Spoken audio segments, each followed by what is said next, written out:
Hi everybody, thanks for stopping by. Your above ground pool got you down, tired of your kids fighting over the ladder to see who jumps off first?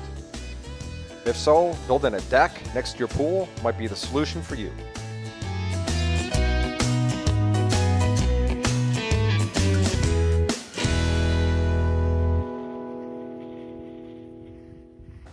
Hi everybody, my name's Tom. I'm the Dusty Builder. Are you tired of not having a beautiful deck next to your above ground pool? If you are, stick around, I'll show you how to build one. Our first step was to mark and then dig the locations for the deck posts. Once we dug the footings, we had to determine the height of our deck, and that's what we're doing right here. We want our deck to be 6 inches above the top of the pool.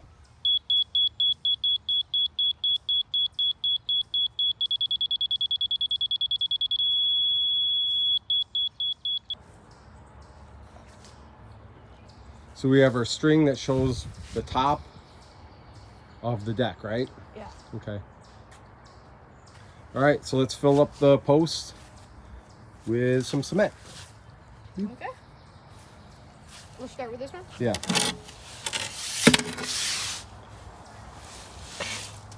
Yeah. I'm a weakling, right? So we have 6 holes total, and they are 12 inches in diameter, and they're 42 inches down per code. And we have to fill each hole with 4 inches of cement. Another way to do it is to fill the entire hole with cement and then attaching the deck post with a bracket. I kind of felt like that might have been overkill just for this, small deck next to the pool. If it was attached to the house, then maybe I would have gone the extra distance and done it that way. For the first 3 deck posts, we pre-cut them. I thought that might be easier than setting a big post and then cutting it in place. I'm not sure that is the case. I think it's easier to, in retrospect, to set the post and then cut it. It didn't take an hour. So the beam is going to rest in that pocket, and we waterproof that pocket with zip tape. Waterproofed. Much as tape will do. Yeah. So again, each post sits on 4 inches of concrete, and these are the ones we pre-measured.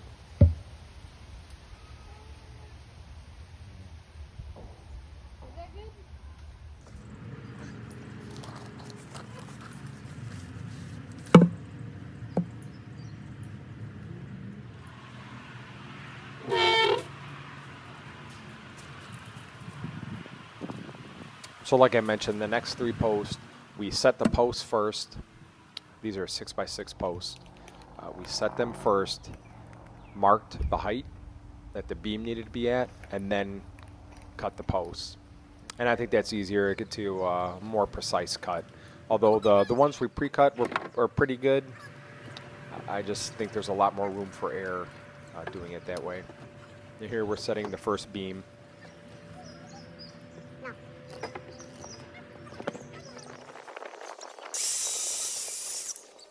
So I marked the height of each post in place. I made cuts with my circular saw, and then I finished each cut with my reciprocating saw. I think the only person left in Michigan that is using corded power tools, but I'm in the market for battery circular saw and everything. I just haven't pulled the trigger yet.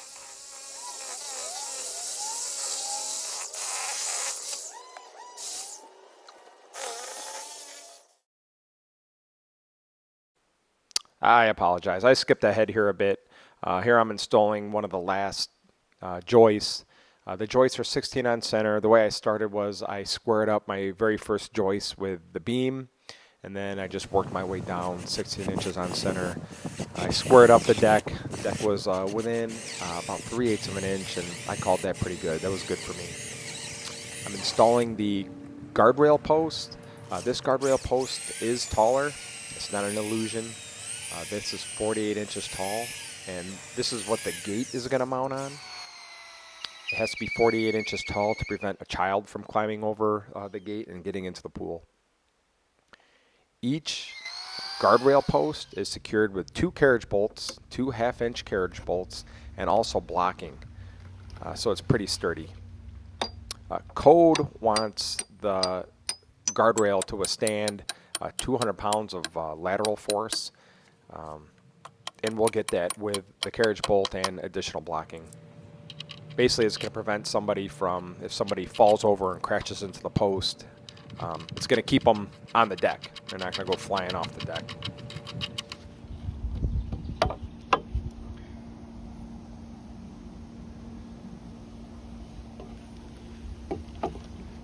This guardrail post came out pretty good. It's plumb both ways.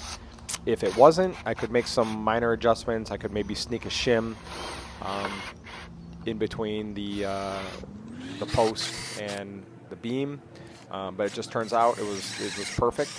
And so I'm gonna put my second carriage bolt in and lock everything in.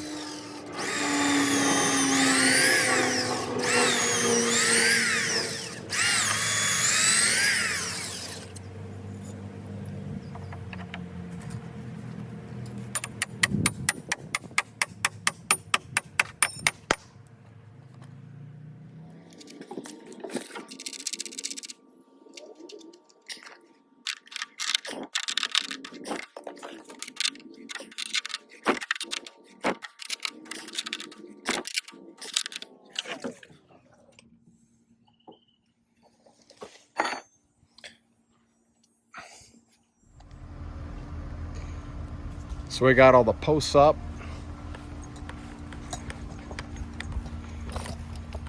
Each post has carriage bolts, and blocking. There's blocking under there too. That's pretty sturdy. Yeah. Carriage bolts, then extra blocking. And the inspector is letting me notch out the joists to kind of hang over the pool. It's like a launching pad. And I got my first deck board up there. So to make it stronger, on each of these joists, I actually sistered in another 2x4. So I just sistered in one of these to kind of beef up that joint that I made. And then for the whole deck too, just what lasts a little bit longer, over the top of the joist, I'm putting this zip tape in.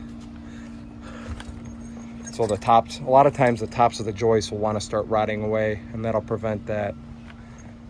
Try not to fall here. So again, I got my joists, and then towards the end there, each one's sistered in. Once I had the rough framing of the deck completed, I started with the decking. I was considering using a wood decking. I chose against it for a few reasons. Mainly, I didn't want the maintenance, and I also didn't want the kids picking up splinters when they were running around the deck with their bare feet. The name of this composite is Moisture Shield. I got it from a local lumber yard. The color is Riverbank, and I think it's a real handsome color. It was easy to work with. I would definitely use this stuff again. And actually, it's for being used around a wet area. It'd be a good material for a dock. There's some properties in it. I don't specifically know what, but properties to make it moisture resistant. So it's a perfect choice for around the pool.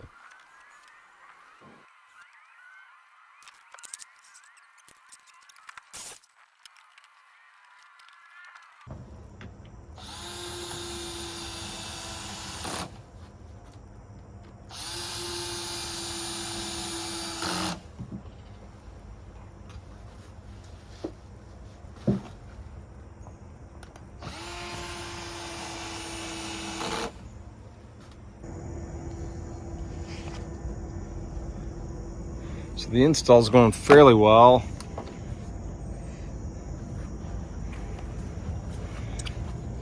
Kind of alternating between having some joints here or there and then long boards. I feel like it's fine with the joints, you know. I'm not building a piano here, it's It's a deck for a pool for the kids to jump off of. So almost done. I guess I'll show how it clicks together, how it's been going. So these clips here go on over the joist, and then that little niblet there goes into the groove, and then the next board slides in there, and then you screw it all down. Got the decking down. Last piece is kind of tacked in for now. Still have to build the landing here. This is where the gate's going to be. So the inspector wants a landing, 36 by 36, just like a house. And I'm starting on the handrails. So I'm just using pressure treated. And then on top of the handrail, I wasn't really sure what I was going to do, but we ordered some fancier boards that don't have the groove on the side, and also this profile. It's a flat profile, and the board's gonna sit on top, nice. And we're gonna have the spindles. I guess kind of going cheap or budget conscious on the hand railing, but with the nice top, I think it'll look nice. And also be cost effective. So there's a finished product there. I mean, that would be visible. The screw there, you know, you won't see the top where that screw is because it'll be hidden by the board. But I don't know if I really like that. So I'm gonna experiment with my pocket jig, Craig jig. So I'm gonna have one up here, one down here. So we'll see how that goes. I have plugs, so I don't know what'll look better, having a plug there or just like a visible screw head.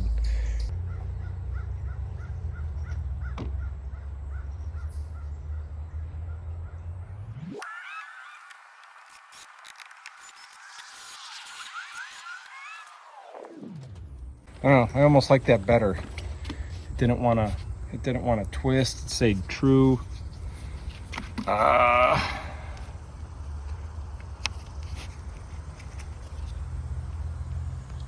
And we would put in one of these little plugs like so, and with a little glue, and then it'll probably weather the same. I don't know if I'm going to stain it or not, but I don't know. It looks all right. I don't know. I guess it's homeowner's choice. Have that plug there or have the screw head there. And honestly, once you have the cap on, I don't know. Is anybody really going to see that? Probably not. These are the things we agonize over.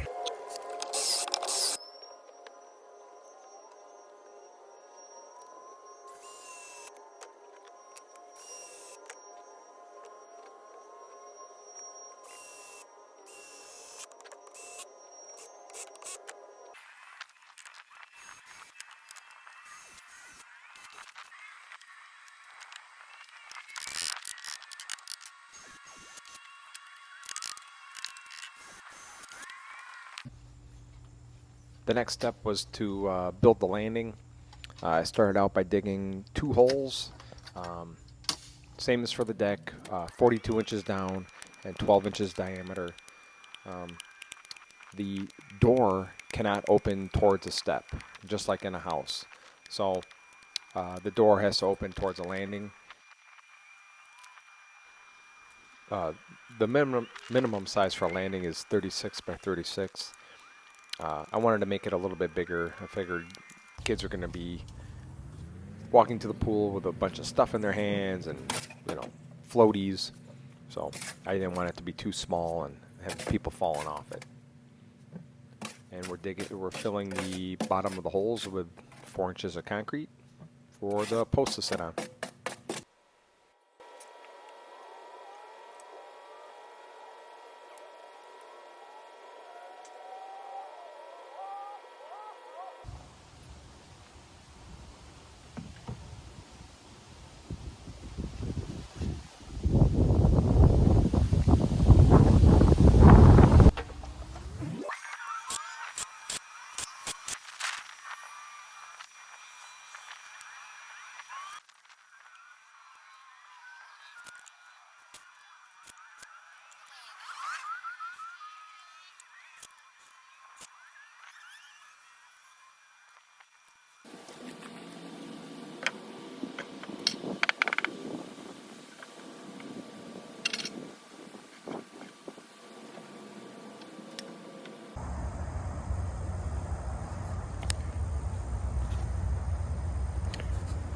Here's our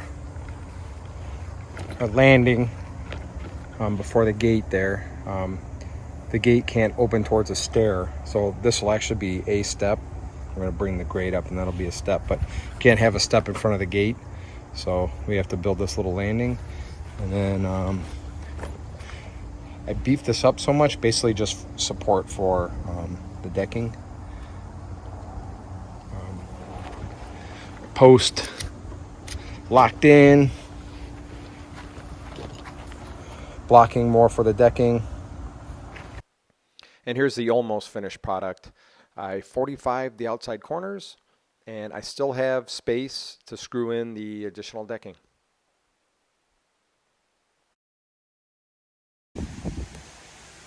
And time for spindles.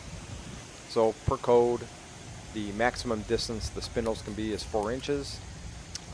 I believe the math worked out to these spindles being like 3 5/8 inches apart. So I just built a little jig. Instead of measuring each one, I used the jig to help space everything apart and speed up the process.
Thank you for watching. I really appreciate it. Hopefully this helps someone out there. If you like this video and find it helpful, go ahead and give it a like. I have additional videos that I'm going to upload on how I built the gate. It's a self-closing pool gate. I also did the walkway with exposed aggregate, concrete that we mixed up ourselves. The kids helped me. So again, thanks for stopping by.